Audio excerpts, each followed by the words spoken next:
Welcome to Mill History Talk, the podcast where strategy meets storytelling, unpacking the drama, decisions, and disasters of war so you understand not just what happened, but why it still matters. The views expressed on Mill History Talk are those of the hosts, writers, and guests, and do not necessarily reflect the official policy or position of any government agency, military organization, or institution. This podcast is intended for educational and informational purposes only. Hello, everyone, and welcome back to Mill History Talk, episode 75. I'm Hope, your official Mill History Talk movie reviewer, Hollywood liaison, and apparently the only member of this organization who actually pays for her own movie tickets. Today, we're reviewing the new World War II film, Pressure. Now, as the official Hollywood liaison for the podcast, I naturally expected to attend the premiere. Unfortunately, my invitation appears to have been lost in the mail. I'm sure it was simply an oversight, nothing personal. These things happen. I did contact the studio to inquire about this shocking administrative failure. They assured me they would make certain it never happened again. I'm not entirely sure that means I'll be invited next time. They may mean they'll be more careful about losing my invitation. Either way, I ended up watching the movie the old-fashioned way, in a theater. Like a civilian. I know, a terrible hardship. I have already submitted my expense voucher to the Mill History Talk Finance Department. Unfortunately, management has informed me that while the ticket may qualify as a legitimate business expense, my large popcorn does not. Apparently, critical reviewer sustainment supplies is not an approved budget category. I argued my case, vigorously. I lost. The popcorn remains unfunded, which I think we can all agree is upsetting, unjust, and probably contrary to the laws of nature. You know, Clausewitz wrote extensively about war, chance, friction, and uncertainty. Oddly enough, he never addressed popcorn reimbursement policies. A glaring omission in military theory, if you ask me. Okay, with that important administrative grievance officially documented for the historical record, let's talk about the movie. This movie tells the story of one of the most important decisions of the Second World War, and one that, surprisingly, has almost nothing to do with tanks, infantry, or airplanes. Instead, it's about weather. Specifically, the week leading up to D-Day in late May and early June of 1944, when Allied commanders were desperately trying to determine when to launch Operation Overlord, the invasion of Normandy. The film focuses on the meteorologists whose forecasts would influence the timing of the largest amphibious invasion in military history.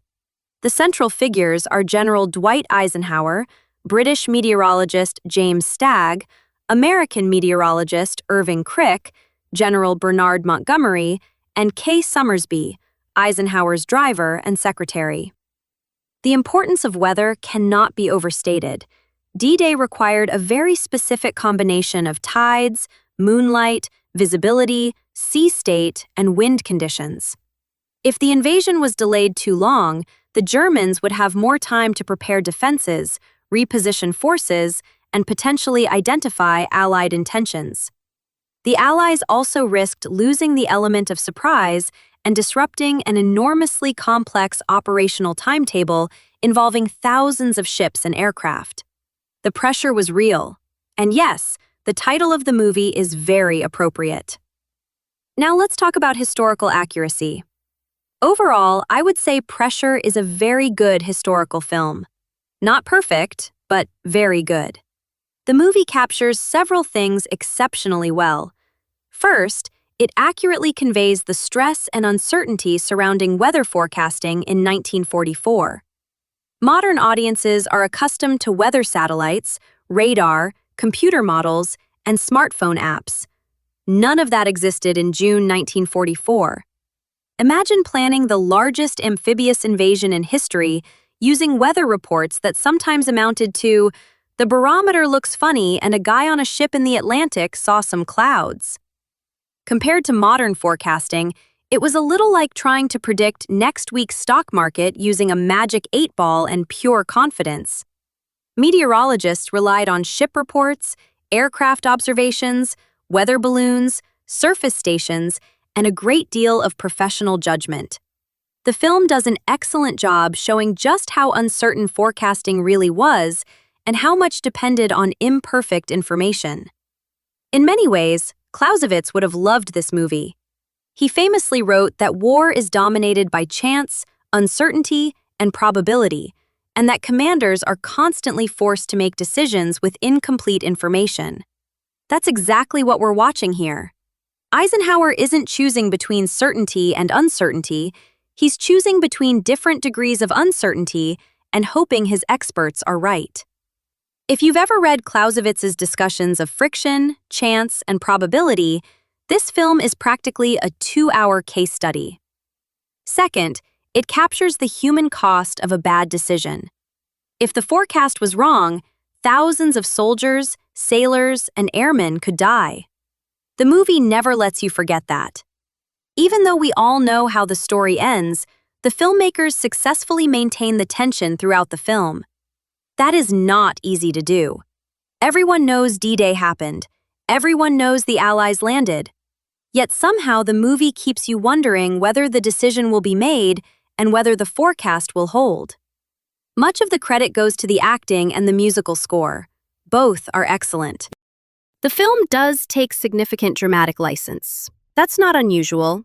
Movies are not staff studies. They are stories.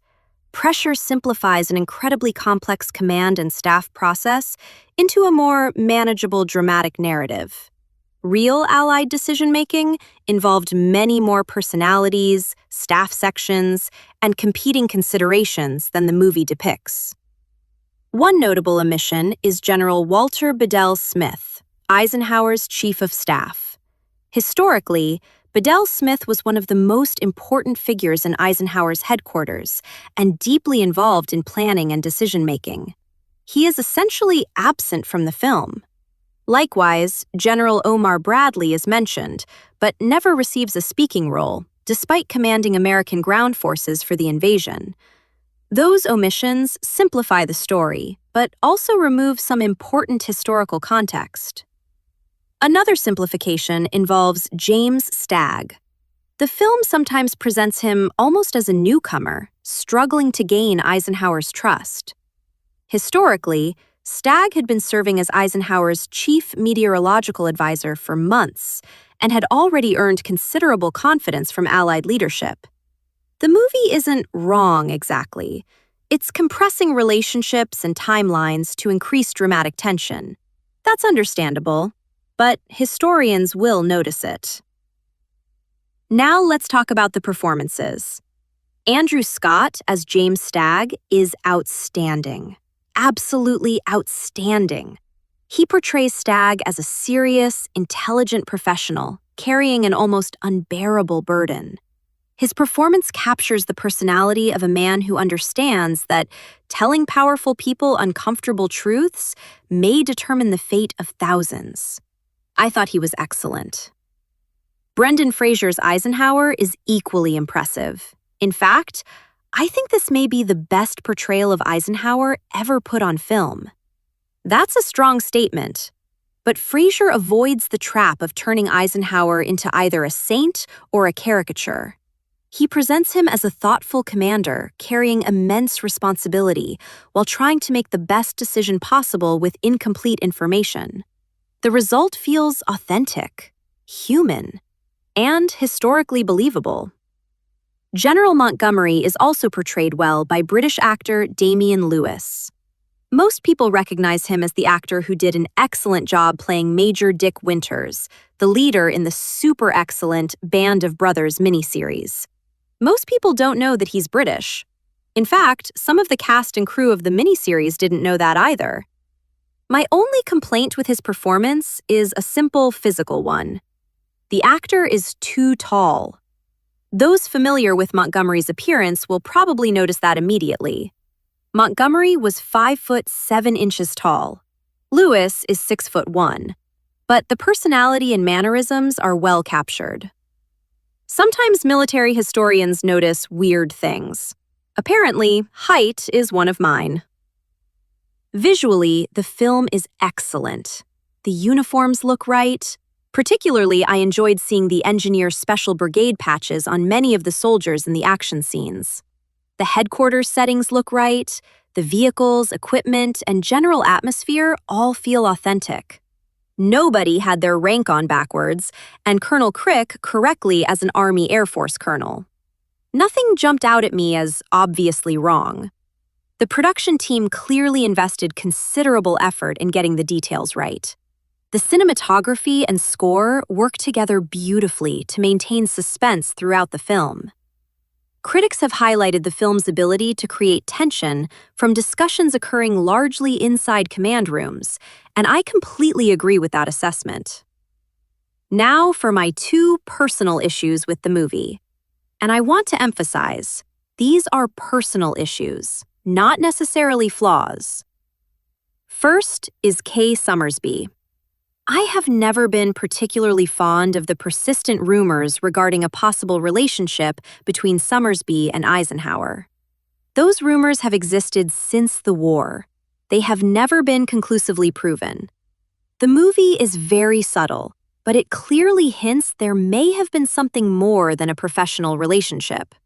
Personally, I wish Summersby had simply been left out altogether. I understand why the filmmakers included her. She provides a female perspective and helps humanize Eisenhower.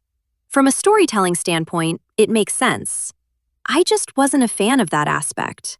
Whether it was an affair or not historically, I have never perceived her as anything but an unlikable character in history. She did nothing but hurt Eisenhower's otherwise impeccable reputation. I'll keep the rest of my personal rant on Summersby to inflict on Brian over a pizza and beer, and move on to my second issue, the Slapton Sands sequence. The film references the tragedy at the beginning of the movie. In fact, it's the very first scene. The incident occurred during a D-Day dress rehearsal in April 1944. There were actually two incidents, one a friendly fire incident during the landing rehearsal, and one a German E-boat attack against largely defenseless landing ships. Over 1,000 lives were lost during the rehearsal as a result. First, I don't think the movie explains the event particularly well. There is no mention of the E-boat attacks at all, and they were the main source of casualties. That's a pretty significant omission. Second, the incident feels somewhat disconnected from the central weather narrative. Historically important? Absolutely. Necessary for this particular story? I'm not convinced. Let's talk about the ending. The final several minutes depict the Normandy landings themselves. The filmmakers combine actual wartime footage with newly filmed material. It's effective enough, but honestly, this is probably the weakest part of the movie. The action sequences feel somewhat generic. At times, it seems like the filmmakers wanted a Saving Private Ryan-style finale, but never fully committed to it. The result isn't bad. It's just not nearly as strong as the command room drama that makes up the rest of the film. More importantly, the invasion scenes don't connect as directly to the weather theme as I would have liked. The movie's real strength lies in the decision-making process and the weather, not the battlefield action. So, who should watch this movie?